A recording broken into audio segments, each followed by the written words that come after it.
Hello friends, I'm Hannah, aka Han Embroiders, and if you want to learn how to do this to your shoes, keep watching.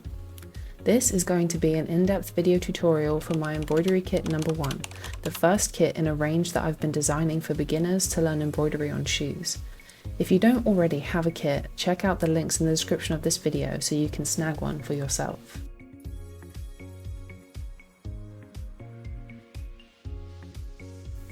This particular kit is designed specifically for high-top Converse shoes. The shoe I'm using today is a Chuck 70s pair in beige, but you could also use the classic Chuck Taylors or even off-brand high tops. Just make sure they are not leather or any kind of pleather material unless you really want to punish your hands. Canvas shoes work best for shoe embroidery. The number 1 embroidery kit will include the same stick and stitch stickers that I'm currently adhering to the shoe.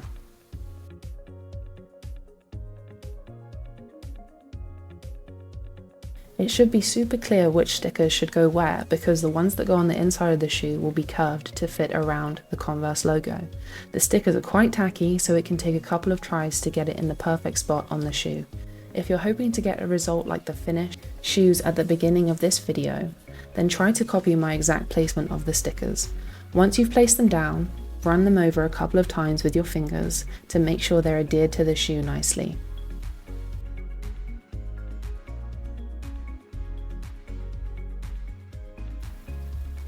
And don't worry if a little bit of the sticker overlaps onto the logo or near the spine of the shoe.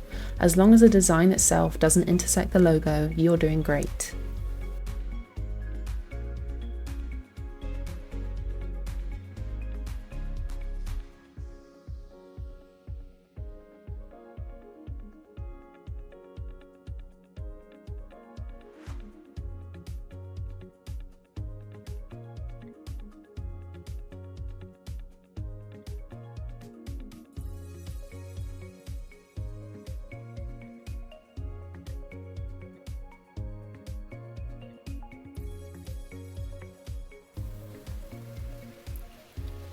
Once you have the inside of the shoe done, flip it over and place the stickers on the outside of the shoe without peeling the backs off of them yet.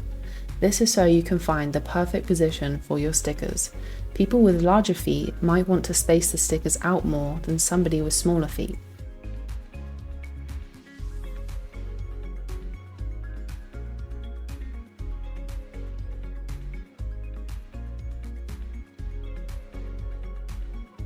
Stick the flower down first and then follow it with the greenery accents on either side.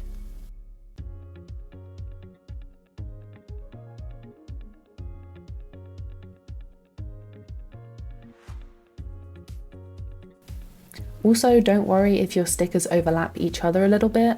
I realise now watching this back, I could have overlapped my stickers even more, but for the purpose of the video I wanted to place them apart a little bit, like so.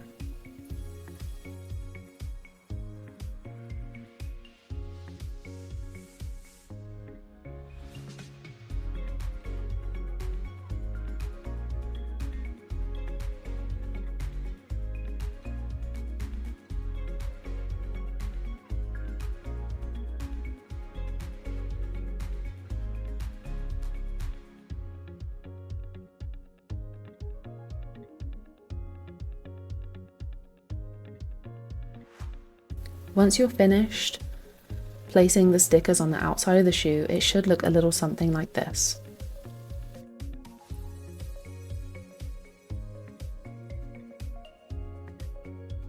Next, we'll prepare the shoe for embroidery. You could completely unlace the shoes, but I find this method works just as well.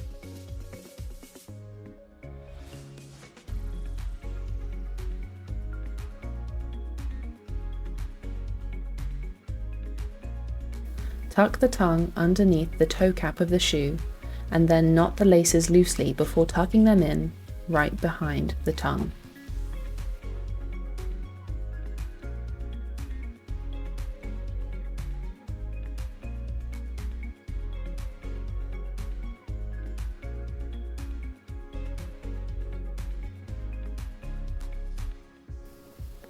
This will ensure that the laces don't get in your way as you're embroidering, because there is nothing worse than looking into the inside of the shoe after you've made a stitch and seeing that you've accidentally threaded your needle through one of the laces. So this will keep them out of the way until we're ready to lace them up again at the end of the video.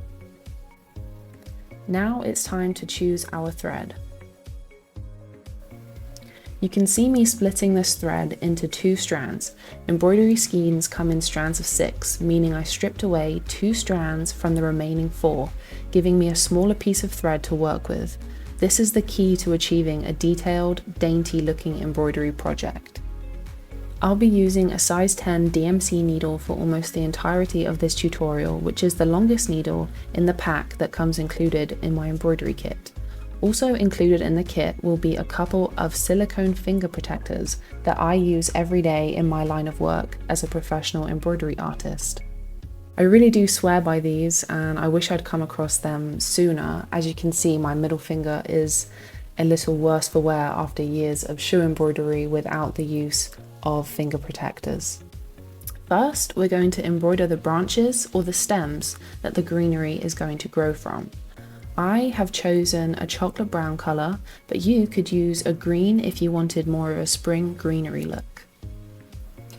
The stitch that I'll be using for the branch/stem area is called a back stitch, and it's one of the most popular and easy stitches, and we'll be using it for a few more of the other areas of the design.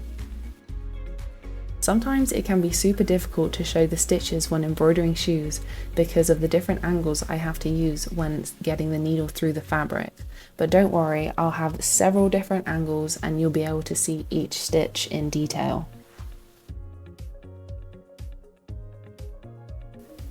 As you go along the branch, don't forget to get the smaller little branches, as this will really help in tying the design together once we add the small accents. Don't worry if the stickers start to lift a little at the edges. They won't move, especially once you get a couple of stitches in.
Once you've finished the branches, it's time to tie off your thread inside the shoe.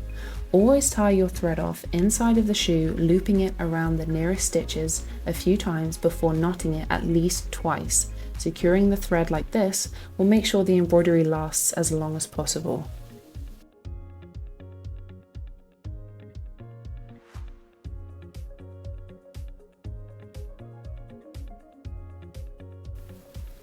Once you're finished with the branches, this is how they should look. They look a little bit naked. I think that we should add some greenery.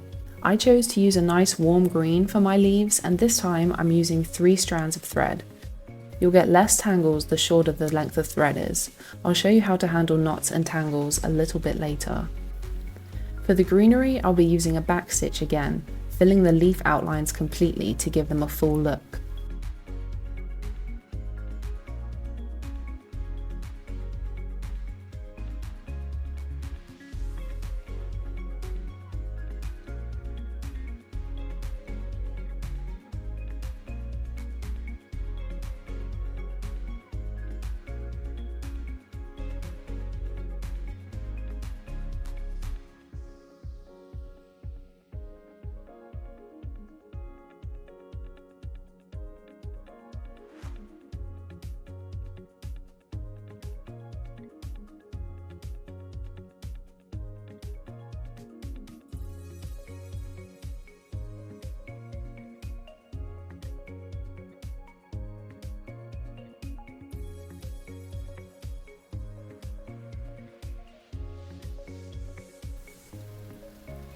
I love how 3 strands of embroidery creates a more 3D effect.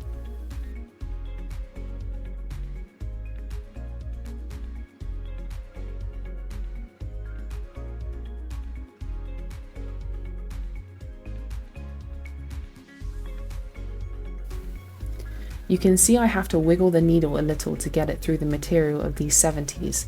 They're a bit thicker than regular Chuck All-Stars.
We're going to tie off the green thread exactly the same way as we did with the brown thread. And when I say loop it through the nearest thread, I mean the most recent stitches that you've done. This is because if you went to loop and tie it around some inner stitches that were far away from your finishing point, there would be a long piece of thread traveling from one place to another within the shoe, which could cause it to get caught and pull the embroidery. Now I'm going in with a coppery rust colour, and I'm going to be using this for some of the accents as well as the flowers on this design. We'll start with the accents that are growing off the branches.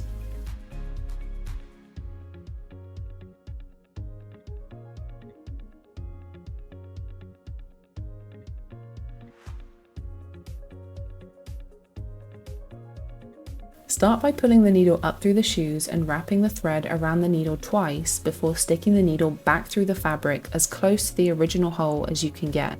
Keep the thread taut as you pull the needle back through the shoe fabric to create a neat French knot. I like to place my thumb on the thread as I gently pull the thread through the fabric. It stops the French knots from knotting where they're not supposed to, and it also keeps them nice and tight, which will result in a neat French knot.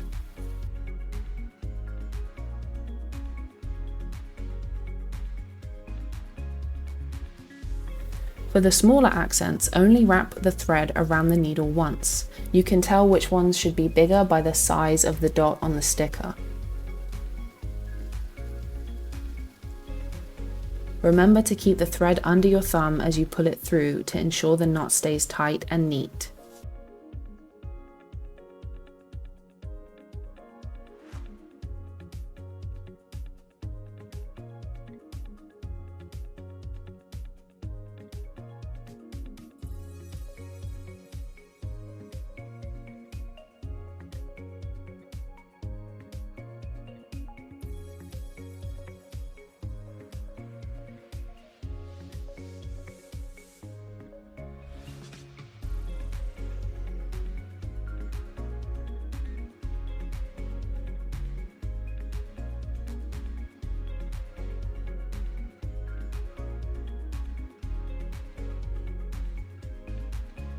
Next we'll move on to the flowers, which we'll be using the back stitch for again.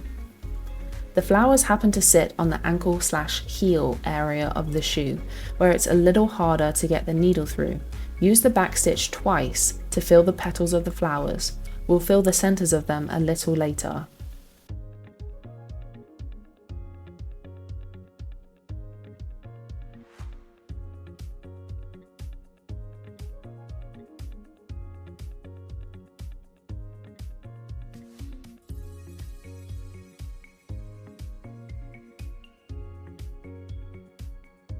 Don't be afraid to wiggle your needle a little bit to force it through the fabric.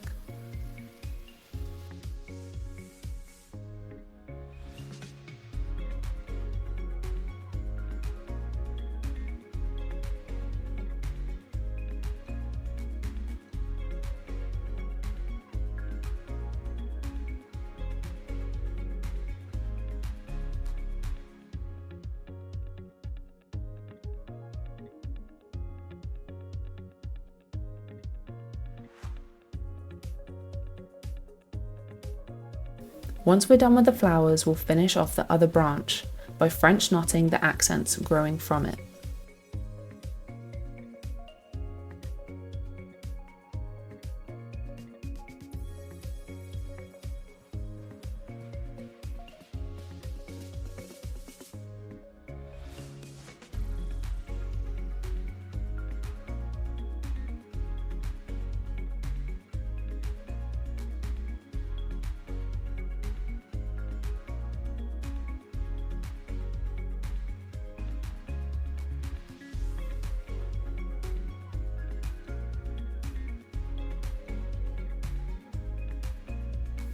Don't forget to loop the thread around the nearest inner stitches and tie it off at least twice once you're done.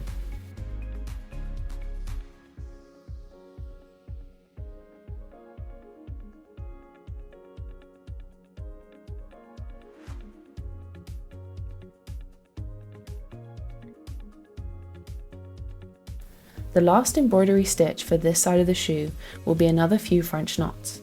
For these accents, I'm using a white thread and only 2 strands of it. This should create smaller, finer French knots.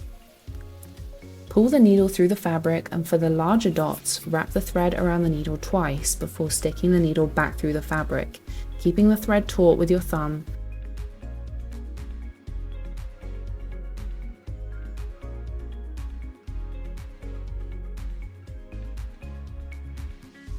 For the smaller accent dots, only wrap the thread around the needle once to create a smaller, finer knot.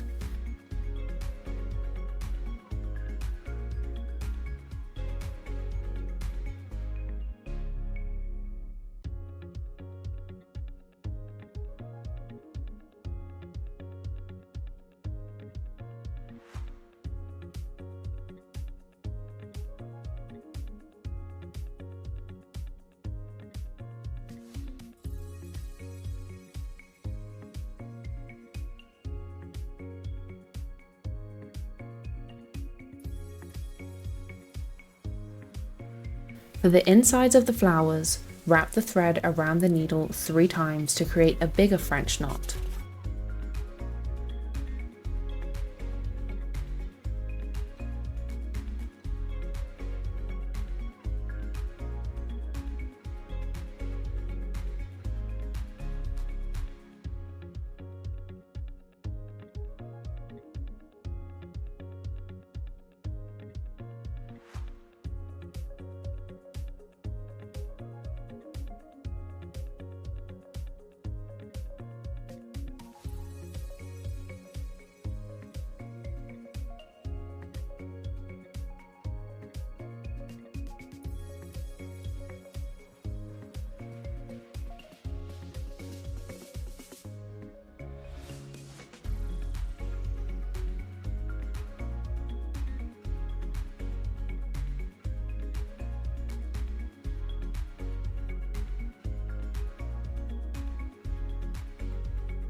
This is what you should be left with after finishing your last French knot. Loop and tie off your thread within the shoe again.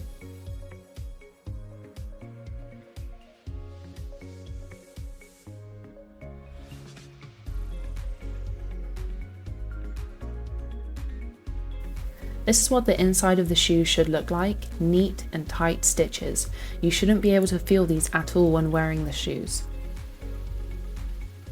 Next, we'll be starting on the outside of the shoe. I'll be using the same brown as the insides of the shoe for the branches and stems. I have some of the thread left over from before, so I don't need to separate more, but just to remind you, we'll be using 2 strands for the branches.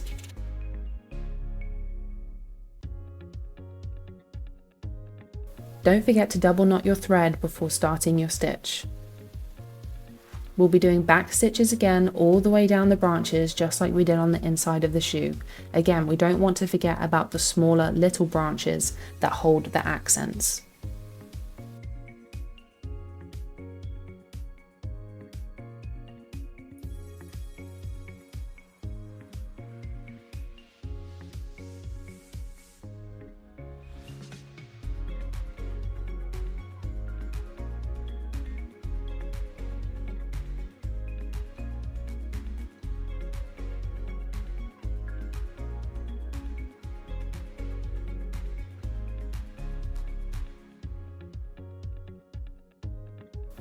Tie off and secure your thread around the nearest inner stitches again, tying it off at least twice.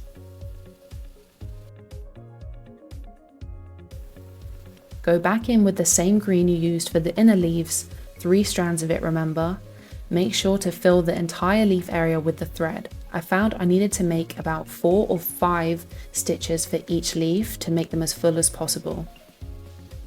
If your thread tangles and refuses to pull through the fabric, Instead of pulling harder on the thread, pull gently with your finger or the needle where the thread is knotted or gathering.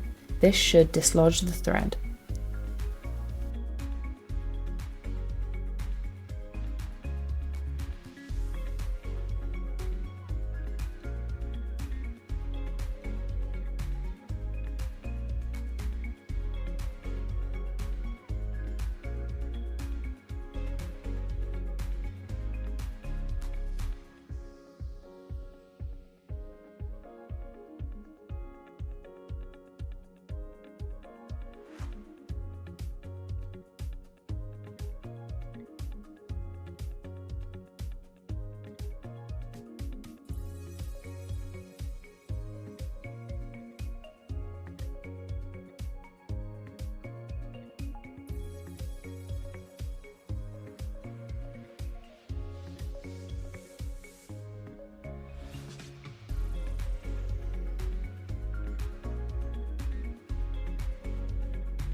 Tie off and secure the green thread before picking up the same colour you used for the larger accents and the flowers on the inside of the shoe.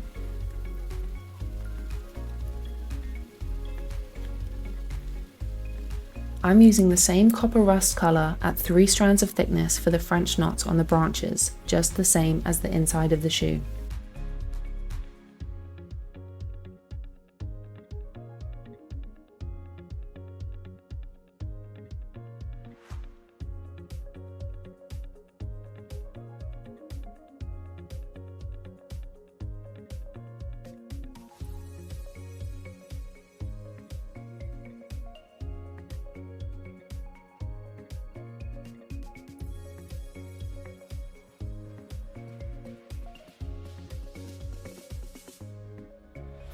Use the same colour for the flower petals, remembering to do 2 back stitches for each petal to ensure they look full.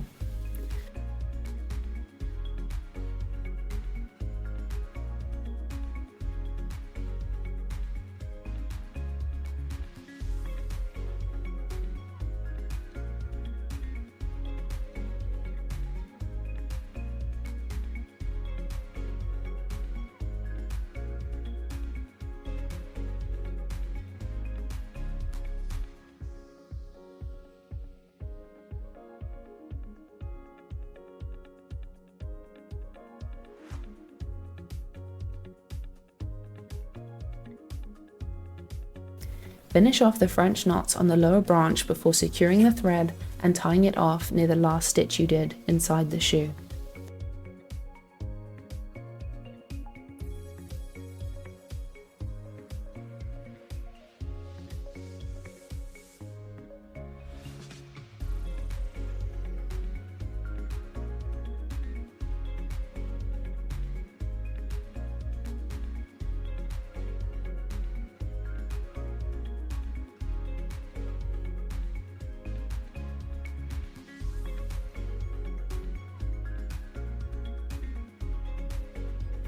Lastly, we're going to go back in with the same colour that we used for the smaller accents on the inside of the shoe.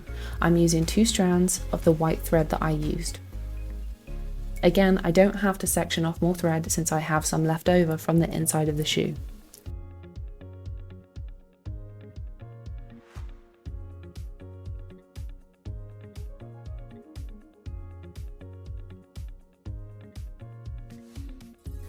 Keep your French knots tight and small, remembering to wrap the thread around the needle 3 times for the inner part of the flower.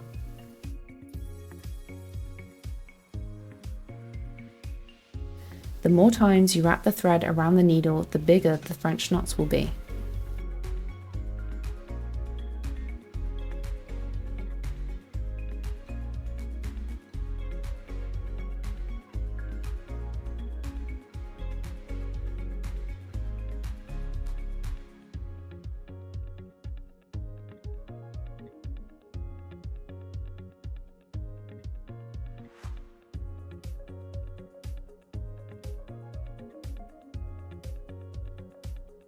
Tie off and secure the thread on the inner stitches again.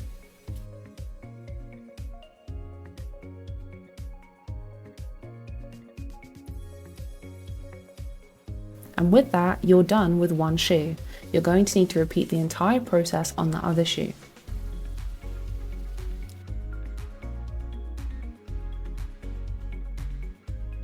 Once you have the embroidery completed on both shoes, get yourself a warm bowl of water.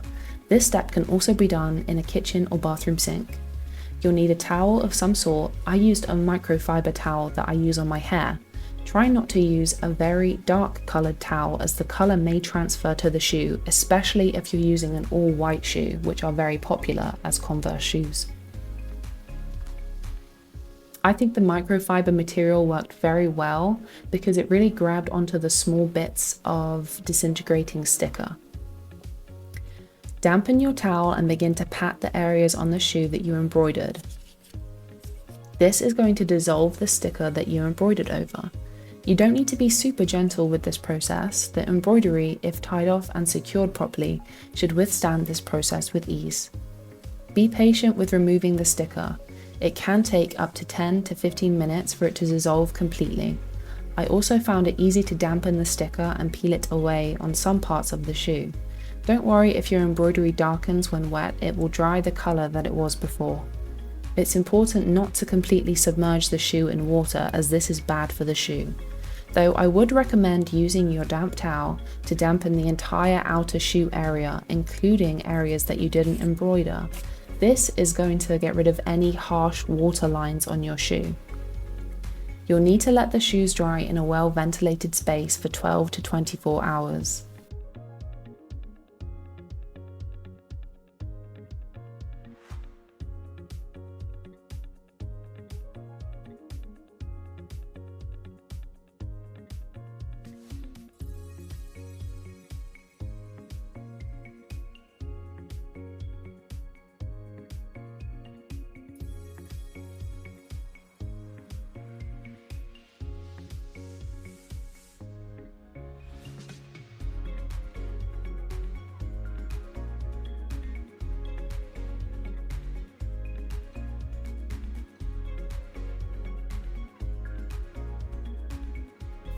Relace the shoes once they're dry and admire your masterpieces. If you're worried about getting your shoes dirty, you can spray them with shoe protectant. I don't recommend ever throwing them in the washing machine. Spot cleaning is best with hand embroidered shoes. Thank you so much for watching, and if you haven't already snagged one, I'll link my shoe embroidery kits in the description below. Subscribe and turn your notifications on so you don't miss any of my upcoming embroidery content.